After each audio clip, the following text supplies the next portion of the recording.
মানে জনসমাগম প্রথম দিনেই, এবং বিজেপিও গতকালকে করেছে, তারা নতুন দাঁড়িয়েছে। তারপরেও আপনি একজন রুলিং পার্টির যে প্রার্থী হয়েছেন, পারপর বেশ কয়েকবার জিতেছে, কি শুনে এবারে লড়ছে?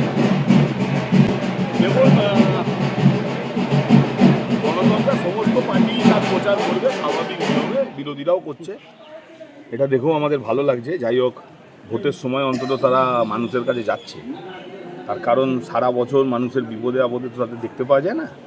ভোটের সময় যে হোক মানুষ দেখতে পায় যে বিজেপি, সিপিএম, কংগ্রেস এরকম এত সব পার্টি আছে, এটা ভালো লাগছে দেখতে, সাধারণ মানুষেরও ভালো লাগছে, আমাদেরও ভালো লাগছে। নির্বাচন, আমরা বাগনানে প্রতি বছর নির্বাচন করি আগের মার্জিনকে ছাপিয়ে যাওয়ার জন্য। প্রতিটা নির্বাচনে যদি দেখেন সেটাই আমরা করেছি। এবছরও নির্বাচনে আমাদের টার্গেট আগের মার্জিনকে ছাপিয়ে যাওয়া। নির্বাচন কমিশন বেশ কিছু বিধিনিষেধ করেছে, এবং সেক্ষেত্রে কতটা আশাবাদী আপনি? দেখুন, এটা আমরা ভোটের বহু আগে থেকেই জানি, Bharatiya Janata party state to state fight করার ক্ষমতা নেই। নির্বাচন কমিশনকে সামনে রেখে মেঘদূতের মতো মেঘের আড়াল থেকে লড়াই করবে। এরা নির্বাচন কমিশনকে সামনে রেখে লড়াই করবে, নির্বাচন কমিশন ব্যতীত এদের এক পা চলার ক্ষমতা নেই। ফলে এটা আমরা আগে থেকেই জানি নির্বাচন কমিশন এগুলো করবে, সেই রূপভাবে আমরা প্রস্তুতিও নিয়ে রেখেছি।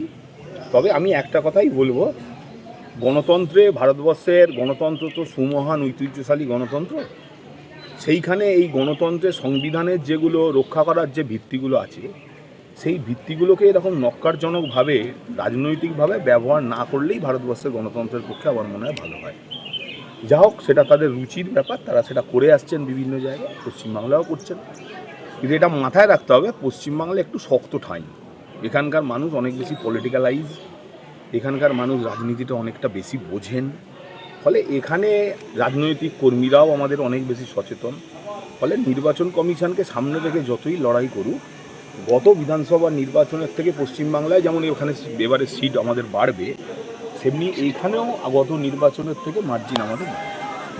দেখুন, অ্যাডজুডিকেশানে যেটা আছে সেটা আছে মানে সবটাই তৃণমূলের আছে তাই, সেটা হয়তো ভারতীয় জনতা পার্টি ভাবছে, তার কারণ ভারতীয় জনতা পার্টি তো মানুষের সঙ্গে রাস্তায় থেকে এসআইআরটা করেনি, রাস্তায় থেকে এসআইআরটা তো আমরা করেছি। এসআইআরের সময় তারা এসআইআরের পাপে তারা বিদ্ধ, তাই এসআইআরের সময় তারা মুখ লুকিয়ে ঘরে বসেছিল, এসআইআরটা তো আমরা করেছি। ফলে ভারতীয় জনতা পার্টি যদি ভাবে 17,000 অ্যাডজুডিকেশনে আছে বলে 17,000ই তৃণমূলের ভোট, তা সেটা ভারতীয় জনতা পার্টির মুখের সঙ্গে পারে। এবং তবুও আমরা জানি যারই ভোট হোক, আমরা চাই যে এই গণতন্ত্রের এই উৎসবে কোনো বৈঠক